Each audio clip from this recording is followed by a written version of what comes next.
Well, hello, everyone. This is Santi, and Good morning, it's Gabe. oh yes, and then welcome back to the podcast. Yeah, how we doing? We're doing okay, Doing good? it's just Doing good? another day of existence, Yes, which we'll talk about. which we will talk Existence, about. right? Existence, How was this yeah. past week for you? It was okay, I started school again, back on the grind. Pretty easy this semester. Yay! I'm only going 2 days a week.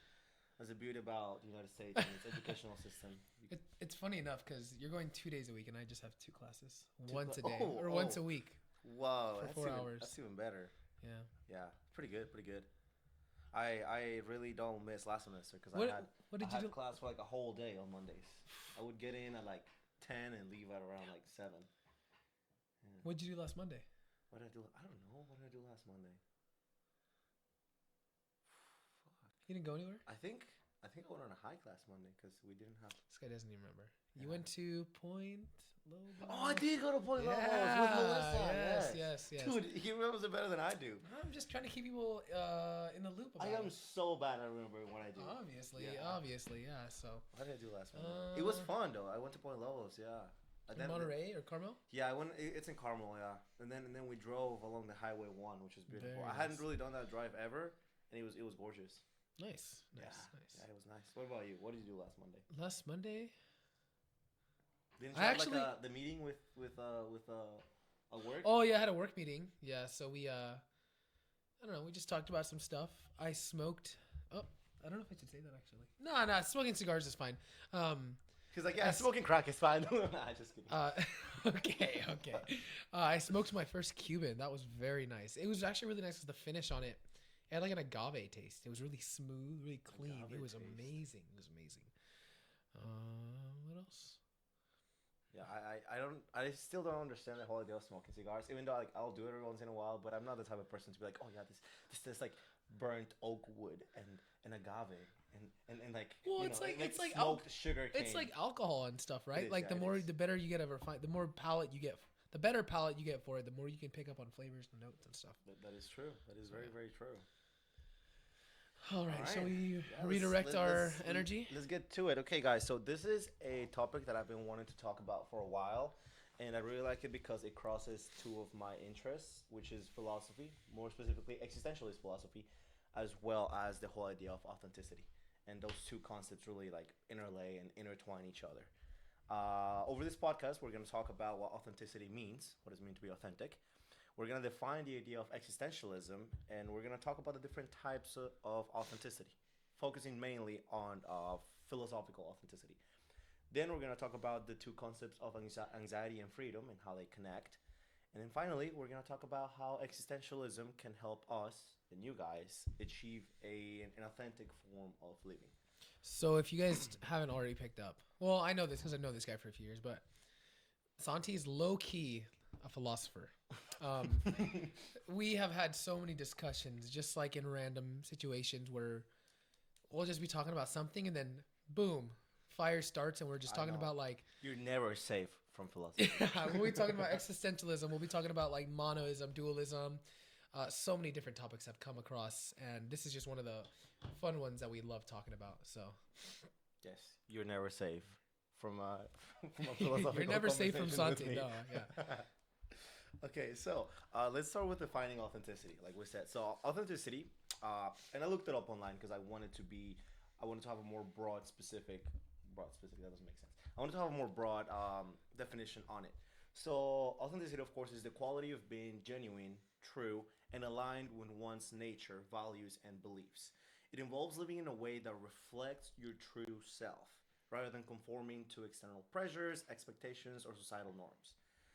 The concept applies across many different areas, such as personal identity, relationships, art, and of course, philosophy. Interesting. Okay. Yes. So, what does authenticity mean to you? To me, authenticity means to live aligned with whatever I believe to be true. Hmm. It's more about the idea of subjective truth rather than objective truth. Mm-hmm. It's the idea of living with what I believe matters. I agree. I agree. I also think it's personally I think it's a lot of too like living with the hand you were dealt in life. you know, not trying to chase other aspirations that aren't necessarily yours, um, striving to be the best you. um, you know, and we live in a society nowadays where social media is crazy and everybody wants to be all of these other things that are not themselves, and that people fall short of that all the time, and it drives people insane. Yeah, I like the idea. We're gonna be talking about Soren Kierkegaard, which a big part of what I will talk about stands from his philosophy. And paraphrasing him, he said that there have never been more forces in humanity that takes away the authenticity from us. Now, keep in mind, he said this in like the, I don't know, mid 1800s. Insane foresight. Before social media, Yeah. before even having more forces that take the authenticity away from us humans, right? Time is a flat circle. Time it is. Yes, it is. He predicted, not predicted, but he foresaw a lot of things that we're experiencing now in humanity. Um, Speaking of which, existentialism. He was considered to be one of the first existentialist philosophers, even though he never called himself that way. And then, what is existentialism? It is a school of thought that emphasizes individual freedom, choice, and responsibility in the face of a world that lacks inherent meaning. It focuses on the idea that humans, that we are freedom. Our human existence, particularly the challenges of finding purpose, authenticity, and meaning in life, have. Oh, I lost my train of thought. It's okay. I'll interject here. So at the very end, you write existence precedes essence. There right? you go. Yes. So like that's amazing. And then the other quote you have right after that, you write, "One must come to the world and carry the burden of defining oneself." Right. So I love that. That's just that's an amazing quote, because it's like nobody chooses to be here, right? We don't have a say on whether we were placed on Earth, but regardless, we are all here, and we have to make the best of that. And I like the wording, because the whole idea of defining yourself, it is a burden. Yeah. Because oftentimes it's much easier to let the broader matrix of conditioning define who you are. Mm-hmm. And by matrix of conditioning, I'm talking about your culture, your race, your ethnicity, your religion, where you grew up, the city where you grew up, your region. There's so many other factors that are already defining yourself before you're even born. So that part is really Your interesting. zip code. Your zip Your code. zip code, like what we talked about. Yeah. Yeah. All right. So I want to talk about the different types of authenticity before we really get into it. So we have personal authenticity, which is the idea of like being honest and being true to yourself. Like Shakespeare said, above anything, be true to yourself, right? Um, yeah, it is being authentic to what you believe and the ways you feel. Some of the characteristics of personal authenticity would talk about self-awareness, is like knowing your strengths, your weaknesses, who you are, and what you're not, your values and your motivations in life. There's also a big part about integrity, and it's acting consistently with your beliefs, not just believing one thing inside, but also manifesting and acting on that belief on the outside. And that's an interesting one, because we see a lot of that today, huh? Yeah. We see a lot of people that are hypocritical or like super contradictory with the way they act versus what they say. You know, back to social media, a lot of people post and act a certain way on social media, and then you see them in public and they're opposite. They're complete opposite, yeah. They're like, it's almost shameful to be that way. You know? It is. And it causes something that in psychology we call cognitive dissonance, right? Where your values, what you say, does not align with your actions. It's a pretty big thing that we find on social media and that we just see on an everyday life when talking to people. Yeah. Then we have social authenticity, which is, we've talked about the personal authenticity, which is like who I am and being in accordance with it. Social authenticity regards the idea of interacting with other people in a sincere and truthful way without presenting facade. Yeah. I forgot how to pronounce that word. No, this is. I mean, ESL. This is.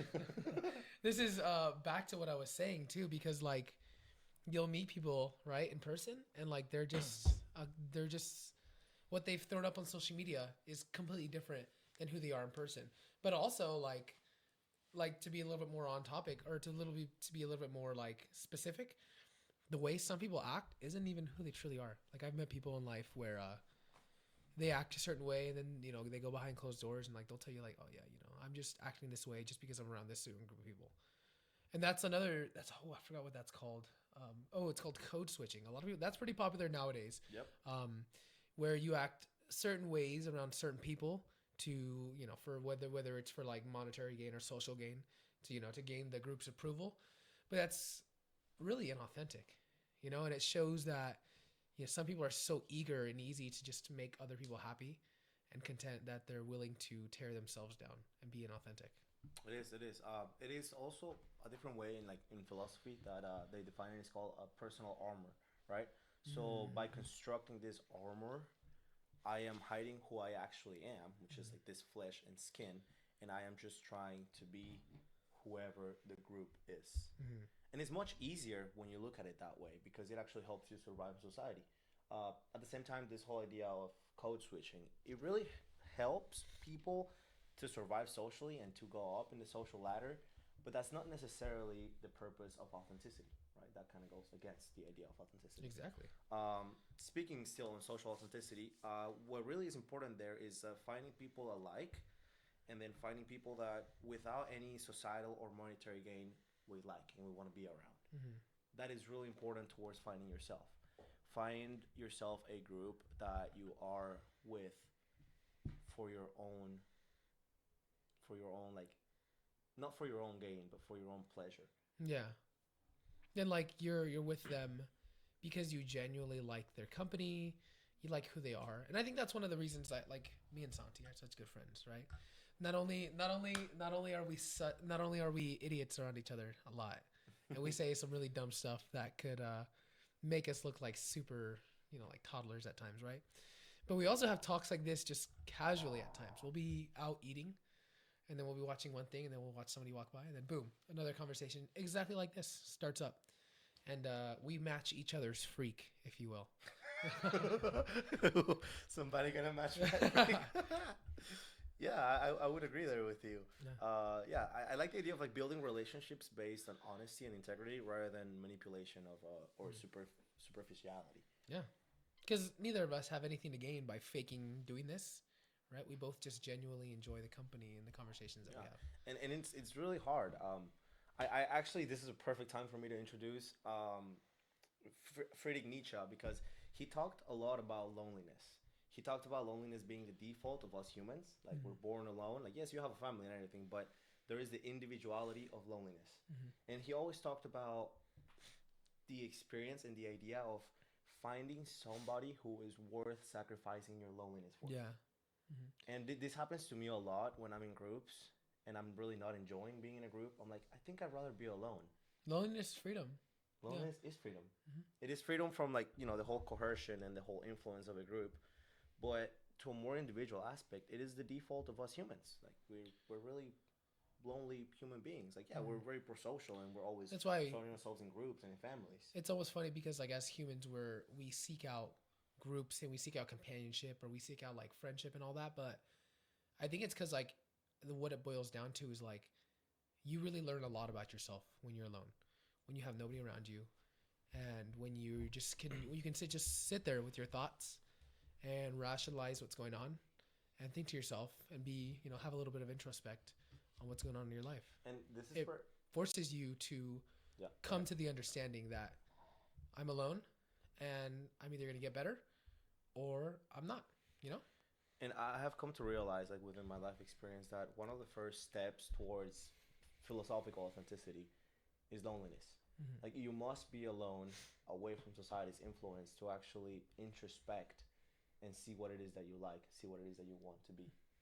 It is really important to separate yourself from the structure that makes you or that has made you who you are. I've experienced that in my own life from like having moved so much from a very young age Mm-hmm. and like being away from the different matrices of conditioning. I was never like within my teenage years I was never in a specific place for too long to become like the people in that place. Mm-mm. Wow. And like having been mixed so much within like different people, different cultures, different ideas, it really helped me find myself in a Yeah. really more like narrowed down way. For those of you who you don't know, which was probably the majority of people, I moved to the U.S. in 2017. I lived in Miami for about 2 years. I'm originally from Colombia, right? I lived there for 2 years, then I moved to Washington, where I lived for like almost a year, and then I moved to California, where I have lived for the past 4 years. All of this was before the age of 18, right? And then we talk about your teen years as a really important basis for who you are, for like the way you're gonna define yourself. Yeah. Is those influences during those years that really can change the trajectory of your life. Um, Again, from my own experience, I've realized that being alone and that loneliness has helped me so much. Mm-hmm. As long as you become accustomed and you become okay and comfortable with loneliness. Yeah, and society nowadays makes loneliness seem like such a bad thing. Mm-hmm. It makes it out to be like if you're alone, you have no worth. Um, there's a lot of like I don't know if it's like family psych. I think it's like relationship psychology where a lot of men fall into this like idea that their value is tied to how many women they've been with, how many women they're currently with, or how many women they're aspiring to be with, I guess. But that's kind of like what really do you get from all that, right? So like it falls back into loneliness. Like it's really special being lonely, and that's how I feel. And more than being lonely is like being comfortable. Being And being comfortable being happy lonely. within Yeah. the idea of being lonely. Because nowadays in society and maybe forever, we have always run away from the idea of being lonely. Like, what is it about loneliness, as humans that we hate so much and that like we sort of despise in society, or we have come to despise? Very interesting stuff, and I do applaud Santi because like I would like to say that like 95% of the I guess global population would not come out of the situation that Santi has been out with in the same headspace. They would probably be very much people pleasers because they'd feel the need to adhere to any group just to have that feeling of fitting in. But Santi like pushed through it. He's like, yeah, fuck it. Yeah, I don't care. I was talking about that with my mom too because, I mean, having moved from like growing up in Colombia, being like 14 years, same school, never moved, like same Yeah. neighborhood. And then uprooted. I had the same like routine for basically ever since I known. Yeah. To be taken away from that, from like those friends that I had my whole life, into a new environment, into a new country, like new culture, new language. Wake up call for sure. Yeah, no, it was quite a bit. It was quite a bit. Like, back then, I used to like cry after coming back from school because I didn't have like the support from like my friends, my family, and all these things. But later in life, I realized that it was so important for my personal development. Shaped him Having to gone who he through is that. today. Mm-hmm. He's a great guy, by the way. This guy's amazing. Thank you. I try. Okay, getting to a point of philosophical authenticity, which is where I have been trying to lead us. It is the central concept of existentialist philosophy, which is I define myself as an existentialist. Okay. Ever since I started reading about philosophy and I found existentialism, I really found myself within the idea of existentialism. The philosophical authenticity refers to living in accordance with your own freely chosen values and accepting the responsibility of creating your own meaning in life. Interesting too, because like there's a lot of talk in the world today about like what is the meaning of life, and so many people will give you so many different answers. But what this boils down to, right, is that like each and every person, they define it differently, as they should. Because I mean, if you feel your purpose in life is to help others in the medical field, that's your purpose. That's your meaning in life. But if it's another person's meaning in life is to go out and bring joy to other people and be, not an influencer, but be a comedian, because they know that the laughter and the joy they bring other people makes their lives better. That's their purpose in life. And the thing is, I think there is a fundamental problem with the question, what is the meaning of life? Because we're oftentimes as a society asking that question in a very objective manner. Like, what is the meaning of life? As a broad statement for everyone. And I don't think like it has to be the same thing for everybody. Exactly. I don't think the meaning of life is an objective question, but rather a subjective matter. Yeah. What is the meaning in your own personal life? And this is what I completely agree with existentialism, because it talks about finding your own meaning in life under the assumption that there is no meaning to life. It's finding your own subjective truth. That's what really matters. One of the key thinkers of existentialist philosophy, perhaps the founder of it, is this guy called Soren Kierkegaard. He was I looked it up here as Theologian? well. He was a theologian, so yeah, he was essentially Christian, but he was also a philosopher. He was Danish, and he lived from 1813 to 1855. So he lived about 100 years before Sigmund Freud, which is a massive in like psychology.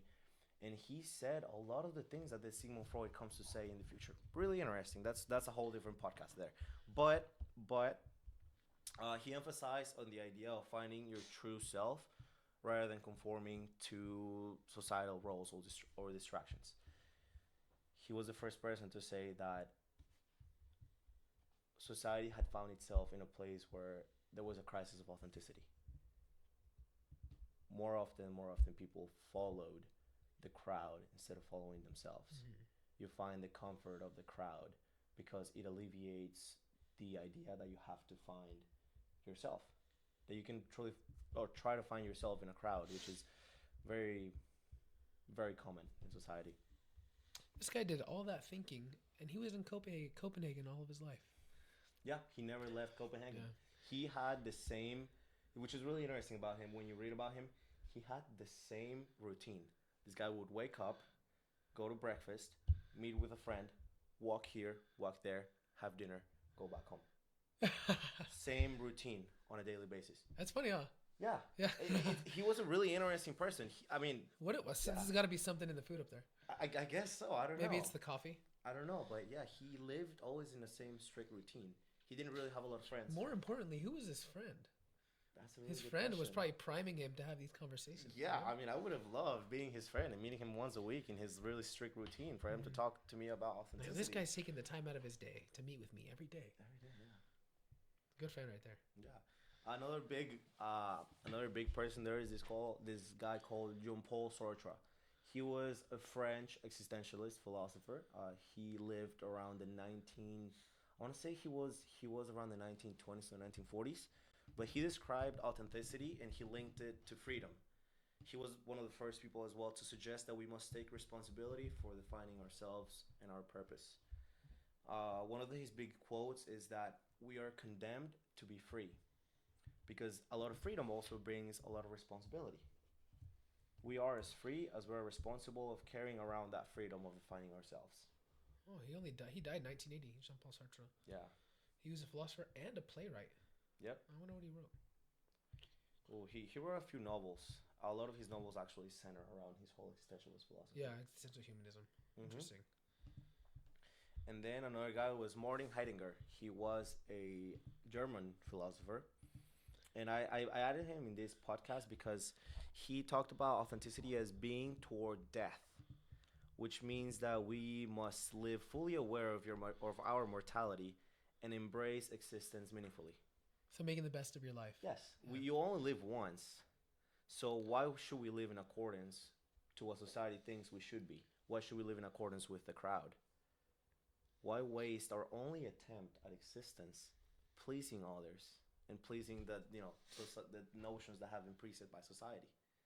So in his philosophy, we must and we should use the idea of death as an opportunity we should not miss, because it is our one chance to live authentically. All right, I have to be honest. I am terrified of death. As any other human should be, right? And I don't know, like, I think it first hit me like 7-8 years ago. I'm 23 now. So 7, what is that? 16? Maybe 17 or 18. Nothing specific happened in my life, but I do remember like really grasping the concept of death being permanent and like it doesn't go back. And there were a few weeks where it was really hard to sleep. Like I could just not get over the idea that like once you go to sleep and die, like it's over. It's Like permanent. there's nothing else you can do. And it's really haunting because like you have this whole life, and life we all take life for granted. Everybody does. And there comes a moment where it ceases and you can't go back and change anything. It's not like a video game. Mm-hmm. You can't save it. You can't resume. Nothing happens. Everything you've done in your life has led up to your death. And like back to what you were saying, like I think it's really, really important Yeah, to make the best of your life. Is the whole concept of memento mori, which Yeah. is I think that's the concept of Greek philosophy and Marcus Is it in life Aurelius. after death? Memento mori means remember that you must die, Oh, okay. and beyond that is the idea of reflecting upon your own death is what really values being alive. Yeah. So you talk about taking life for granted. One way to not take life for granted is think about the opposite of life, which is Is death. death. think about it on a daily basis that you will die at some point, and the Mhm. more aware you become of your imminent death, the more aware you become of the fact that you're alive. Yeah. You know how a lot of people that play extreme sports or have like near death experiences, they say, I've never felt so alive before. Yeah. Yeah. It's shocking. Yeah, because you realize like, oh, I could die just like yeah, this. you could die in an instant, and it's over. It makes you feel alive. Mhm. I haven't experienced anything quite like that, but I'd say knock on wood. I don't plan to die soon. I don't plan on dying soon. Me neither, But me neither. who knows? Anything can happen. We live in a city with a lot of really bad drivers, so anything could happen. Obviously, yeah. let's hope not. But Yeah, talk about driving. It's interesting because like there's so many accidents in the U.S. right, and like pretty bad yes, accidents yes. where people die. Often, actually, And very often. you have straight roads, no potholes. Everything is perfectly signaled.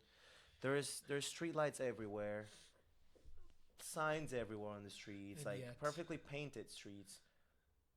Compared to India, South America, potholes everywhere, no street lights. Everything is super messy. Streets basically look like this, and then there's less fatal accidents than there is in the U.S. Yeah. Well, I think there's a couple different factors that go into that, which I don't want to dive into too much, but I think it's This is a like tangent right like here. like car culture, as well as like maybe also like different existentialist cultures. I will there. take like I we will take say life for granted here. I've done a little bit of research about this as to like why the rate of fatality, like fatal accidents in the U.S. keeps rising compared to the rest of the world. One of the factors there is speed. It is Oh, really yeah. speed that kills you. Like Yeah, yeah. in the U.S., you have people driving regularly at 50 miles an hour over a normal street. Like, Yeah, I mean, you drive in LA, you're on freeways at 80. You know, that's yeah, normal. That's it's very, very same, normal. same here in Fresno. You're driving so fast all the time. It is really speed that kills you once you collide Yeah, with two cars that are going over 40, because you're not 50 gonna miles. you're not gonna survive. At 50, you're already pushing death. Mhm. At 80, you're not gonna survive. Also, the idea of people drive massive cars in the U.S. Like you have a massive lifted truck, and like yeah, you think that because you're driving a massive truck, you're gonna be safe. But what happens when everyone is also driving a massive truck, thinking they're gonna be safe as well? You're rolling the dice on life right there. Yeah. Okay, back to it though. Kierkegaard also talked about the idea of crowd, and he famously wrote, "The crowd is untruth." And then this reflects on his belief that people lose their individuality when they conform to the collective opinions and values of society. The pressure to fit in within the crowd leads individuals to abandon their unique responsibilities and identities. It leads individuals to lose their individuality, as ironic as that sounds. In modern terms, this could translate to the overwhelming influence of social media, consumerism, and societal expectations, Yeah. which steers people away from like self-reflection and authenticity ultimately. Some hard-hitting stuff right there, Santi. What do you think about that? I mean, I see it. You know, even we see it in our Hispanic culture. Like we see like so many young Hispanic men trying to go after like, physical things. You know, they want like cars, they want bags, phones, jewelry, all this stuff, right? But what's that for? You're getting all that stuff to show off for other people. What in Spanish? I really like that word in Spanish. It's show off in English, but presumir I feel like hits so much harder. Ser presumido. Yeah. Presumir, yeah, because like what presumir means is like showing off. But like if you're presumir, if you are getting things para presumir, you're doing it for other people. It just hits harder in Spanish. I really don't know how to describe it. Yeah, besides you're that. doing it. You're doing it for the other people rather Yeah. than for your own self, which is another thing there. I mean, this quote I just talked about, it really hit me because,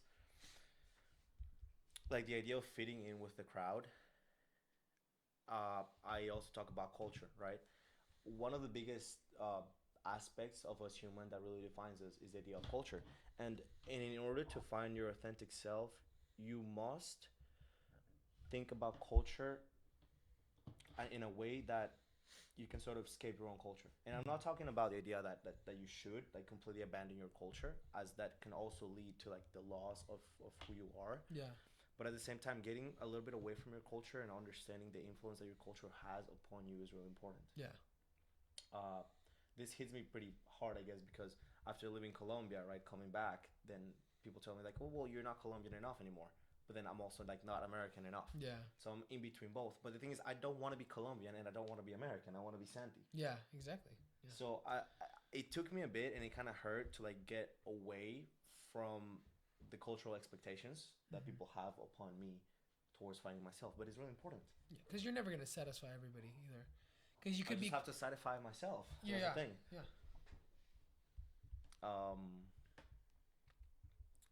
Despair. Despair. I know. Ooh. So despair and the failure to become a self. Again, Kierkegaard, he believed that many people live in a state of despair, even though they don't realize it. He describes despair as failing to become one's true self, often because individuals live unreflectively, distracted by trivial pursuits. This is why he called the aesthetic stage. And I like why he called it the aesthetic stage because now more than ever we're experiencing the aesthetic stage in humans. It is the pursuit of pleasure, beauty, and enjoyment without any deeper meaning of responsibility. It's avoiding life's serious questions like what is the meaning of my life? What am I doing here? What should I be doing here? And we oftentimes seek distractions from it. And there's probably never been a stage in the world that we have experienced more distractions than we do nowadays. Yeah. Kierkegaard lived in the 1800s, meaning no Netflix, no YouTube, no binge watching No The TikTok. Walking Dead or whatever other shows, no TikTok, yeah, no Instagram. And yet he talked about distracting oneself, right? How do we distract ourselves in the modern world? Think about that. You can go on TikTok for an hour. It really sucks you out of life. It makes you feel like you're not even like living. Art, entertainment, and hedonism. It's a very superficial way of living. When all we're focused about is like, what am I wearing? What is my quote unquote aesthetic? What music do I listen to? Etc. Yeah. Yeah. And a lot of people use all those things to like. They use all those things. They try to be as they cover as much as possible to do. They'll do all of that to like, so it can represent themselves. A really good example of this aesthetic stage is, and probably the prime example is influencers. Yeah. You're focusing your entire persona on who you are on social media. Then who are you when the camera's not on? You're curating your image for validation. Mm-hmm. Yeah, because you want to make as many people happy as possible. Because then you get more followers and more subscribers or whatever. Oh, and you're constantly following trends. I mean, not that we all regular normies don't follow trends all the time, Yeah, but the idea of influencers is the best way of describing that. You're constantly following a different trend and a different trend. And it's funny the name too because we call them influencers, not influencees. No, influencees. Right? That's funny. pretty good right Yeah, there. yeah. They're also being highly influenced by the world. And then they're also influencing people to follow what they are. Yeah. Or who they, think or pretend to be. Mm-hmm. Kierkegaard said, the greatest hazard of all is losing oneself.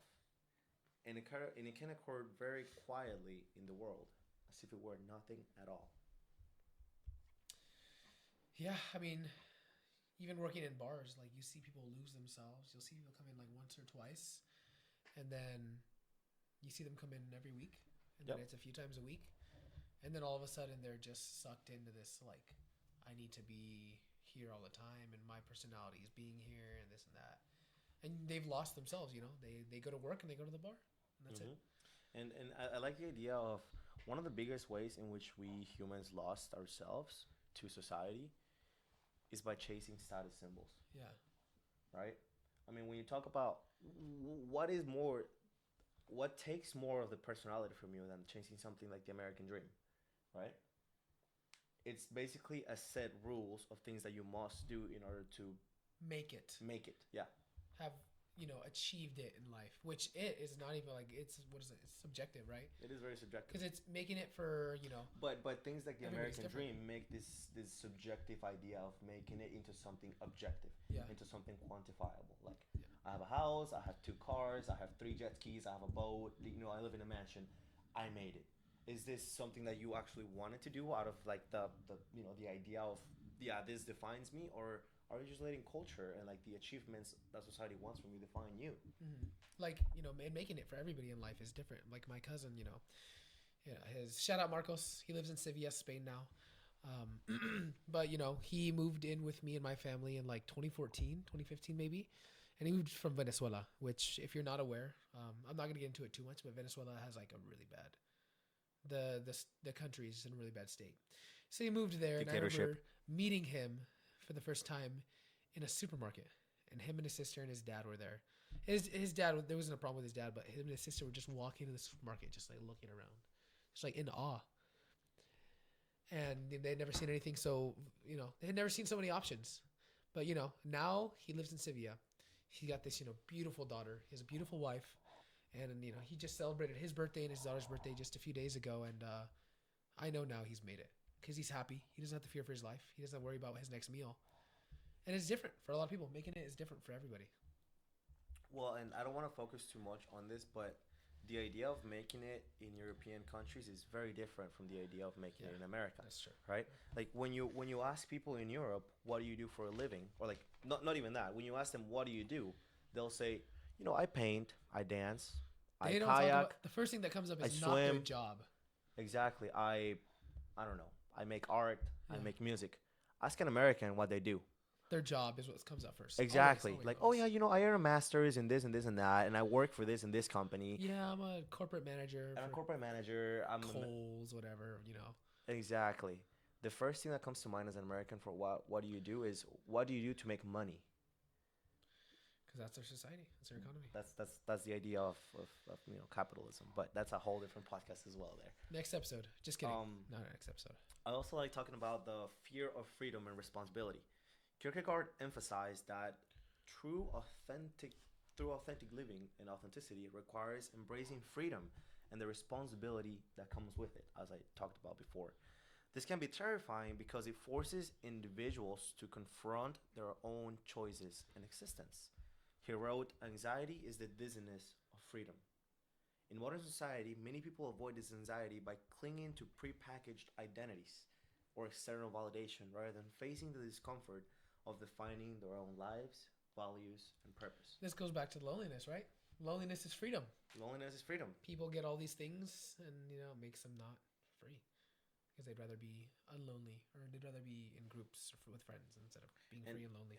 And that's another thing about. I will always encourage people to leave their hometowns, go somewhere else, travel, and experience something different. Because through that journey of experiencing something different on the outside, you're also experiencing yourself differently.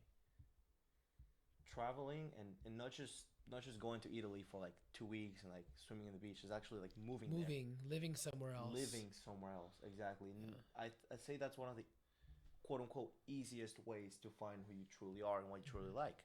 Go somewhere else, experience different music, food, lifestyles. That will help you dial in to your own self and to what you actually like. Yeah, and I put that off a lot moving to Fresno from Southern California. For about 2.5 years, I was kind of to myself. I focused on myself and all that. Only in the past, I don't know, 8 months, maybe 10 months, have I really started trying to explore and like go out and do things and have fun, meet people and all this stuff. And it's a little bit uncomfortable at first, because sometimes you have these things to go out and do with friends, but sometimes you have to go out and do these things alone. And I feel like that's when you learn the best, when you can go out and do things alone. As well as you can go out and do things with your friends, yeah. Of course, yeah. I like this really interesting quote is freedom from dread or dreadful freedom, right? So by conforming to society's influence and expectations, we're oftentimes freeing ourselves from the dread and anxiety, the natural dread and anxiety that comes with searching for our true selves. By getting lost in the crowd and losing the sense of freedom that we can have as humans, we essentially get rid of the anxiety and the fear of not being accepted. Let that sink in. Waking people up today. Yeah. By looking and by searching for the authentic version of ourselves, you're kind of swimming against the current of people that do not do that, which is perhaps the majority of humanity these days. the constant anxiety and fear of drowning is what should motivate you to find your true self. Yeah. The Because, constant, like we just mentioned, near-death experiences make you feel alive. yeah, the constant anxiety is not really a bad thing. It's just a mere result of living authentically. Yeah. It's the constant anxiety and that the anxiety that it provokes that I no longer find myself in my culture, or maybe I no longer find myself in the group of friends that I had 2 years ago. I no longer find myself within the music I listened to. What is happening? Right?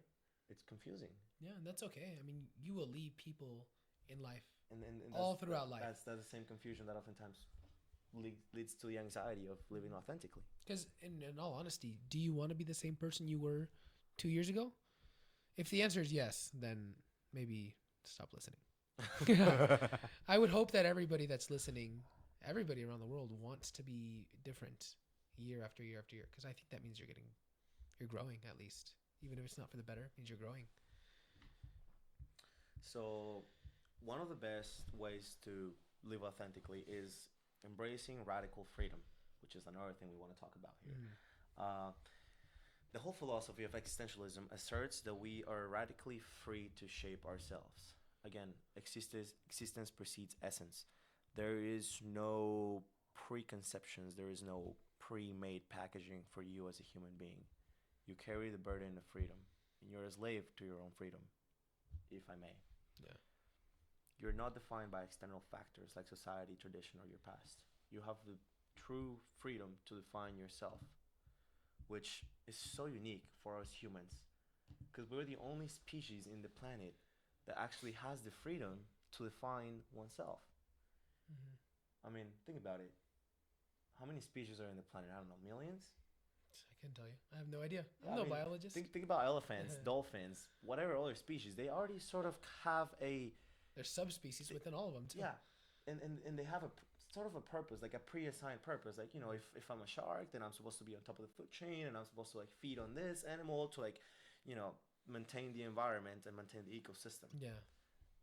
Sharks, We fit everywhere. Sharks are not existential beings No. because they already have an essence to their existence. Yeah. We don't. And I feel like this induces a lot of anxiety in human existence and in human freedom. So I'm gonna chime in here with something that I thought was really important with this specific idea, and I'm gonna reference actually Avatar: The Last Airbender, right?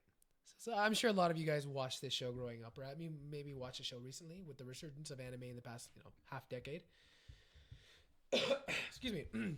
But in the beginning, we're introduced to the antagonist of the show, the bad guy, if you will. His name is Zuko. He's the son of the Fire Lord, right? And in the very beginning, we understand that he's like this angry person who is tasked with finding the Avatar, and that's his purpose in life: is finding the Avatar and delivering him to his dad, so that the Fire Nation can continue their rule over the world, right? And now I'm paraphrasing here from a website, but beneath all the rage, Zuko is still a kind-hearted person. He's just been abused and lied to by his father and his family, which has twisted his mind and his heart to hide who he really is in order to please his abuser, his own father.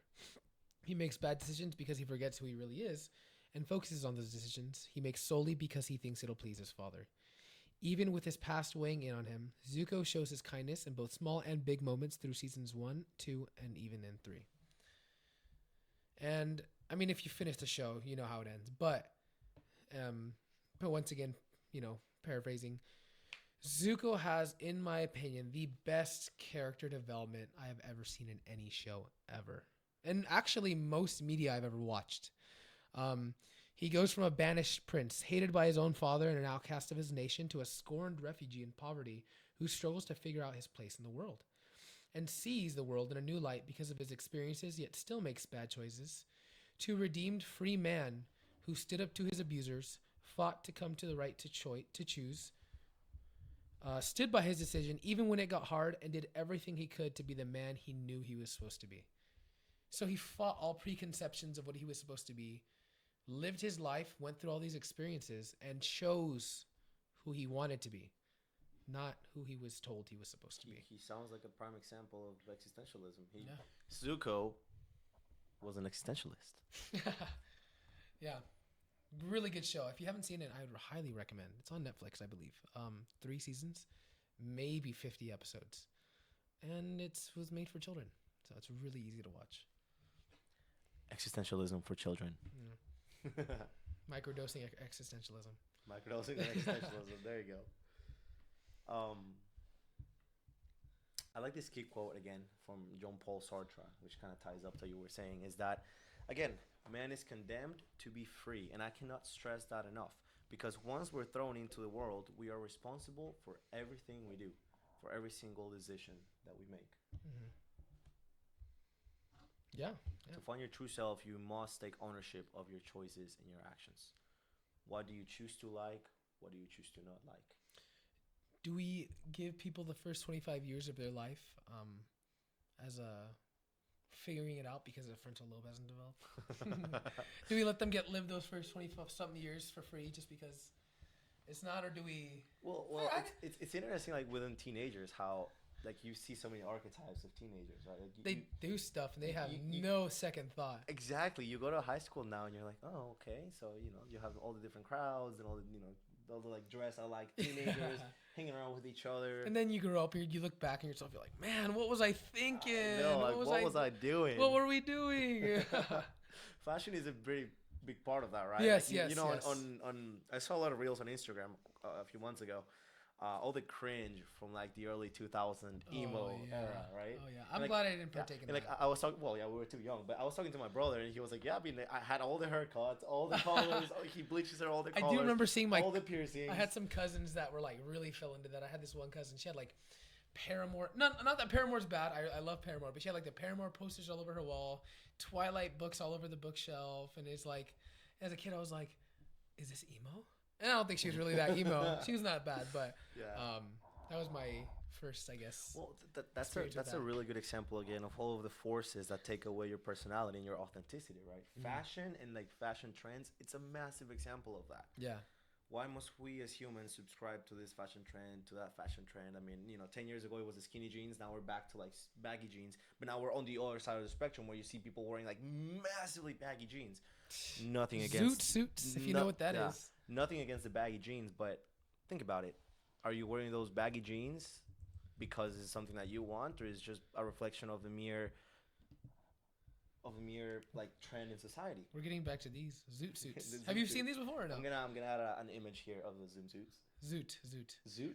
It was pretty common, I think, in the 20s for Hispanic Americans because they were not allowed. I think they were either not allowed to buy like tailored suits, or they just couldn't afford it. Like it was made for them to not afford it, so they started wearing these, and that's drip right there. Mm-hmm. I mean, you see guys wearing stuff like that now, and it's. And I like talking about fashion because again, we're the only species in the world that get to use fashion to the extent that we do. To the extent that we do, and to like present something, right? So why waste the only chance that you have at showing off your authenticity through your fashion to what you wear, like to what you dress? Yeah. Why? This guy's talking like he doesn't have one of the best senses of fashion that I know of.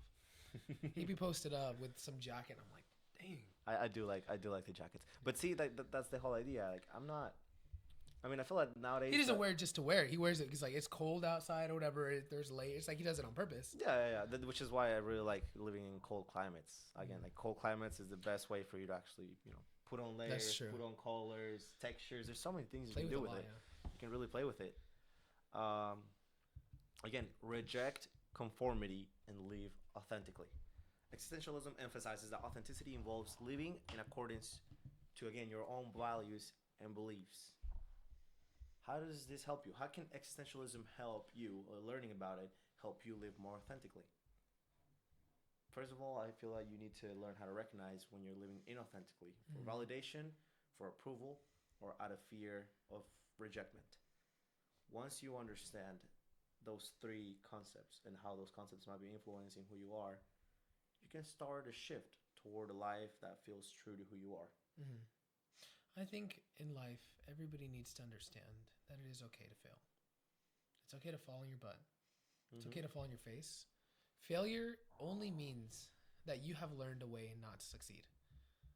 And that means you've narrowed down the ways to succeed. And you know, I wouldn't say I'm a failure or anything, but I have learned a lot of ways on I have learned a lot because of failure. There's a lot that you learn from it. And I think it's really important to be okay with failure, which a lot of people are not nowadays. A lot of people are not. And again, is this There's fear, nothing wrong with it. this fear of failure in this case, I mean, being rejected, right, by maybe your family, your group of friends, or the broader society as a whole, Or even that girl that you're crushing on. or even that girl that you're crushing on, or that guy that you're crushing on. Oh yeah, yeah. Sorry. We're all inclusive here. Yeah.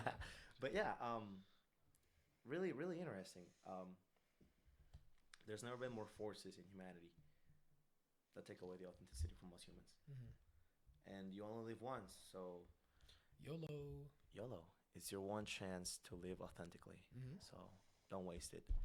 Uh, there's one more key quote that I would like to mention. Again, this is John Paul Sartre. If you seek authenticity for authenticity's sake, you are no longer authentic.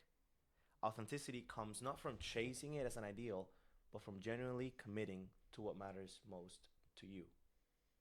End of the quote. What matters is really what you care for.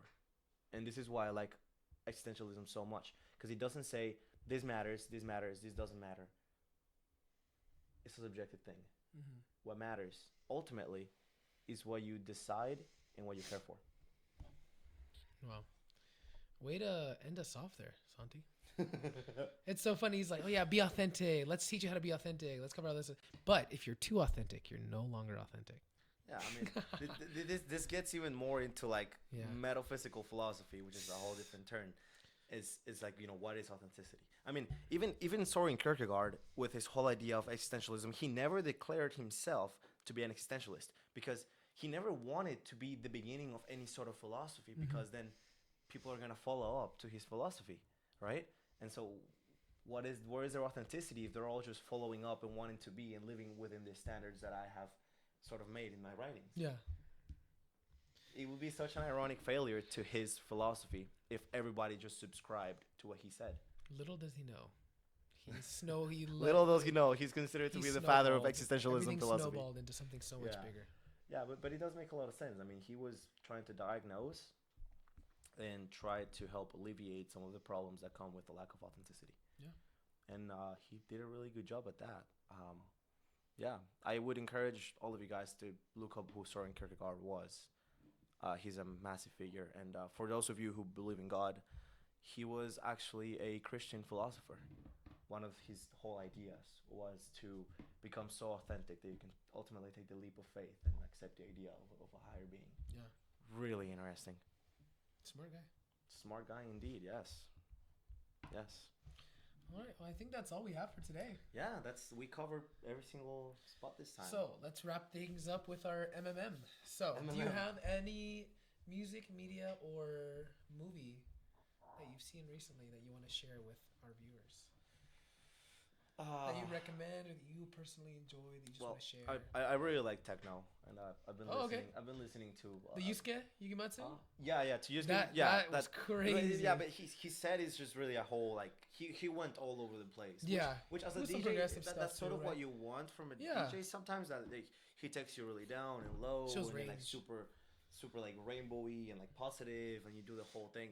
I prefer my techno to be more straightforward, into like having one progressive journey that stays within the same idea. Yeah. Let me see if I can look it up. I was just listening to it on the way here. I like Future 666. He's a DJ from Germany. 666. It's very he stays really true to like the roots of techno, and I really like that. I know his name is crazy. Future 666. But yeah. Let me see. Do I have anything that I want to share What with you about guys? you? I've also been watching this show called Bandidos on Netflix. Bandidos? What's that about? Oh, so it's actually a Mexican show. Okay. And it's about finding treasures in the Yucatan Peninsula from like the Mexico. Mayans. Okay. Yeah, from like the Maya sort of like dynasty and like their empire. Really, really cool show. Nice. I think you speak for both of us today. Then, I can't think of anything off the top of my head, and I don't want to drag this out for you guys. So yeah. Thank you Future guys for 666 and Bandidos. And Bandidos, yes. Alrighty, we will see you guys next time. Just go out there and be authentic. Be authentic. Alrighty, everybody. Bye.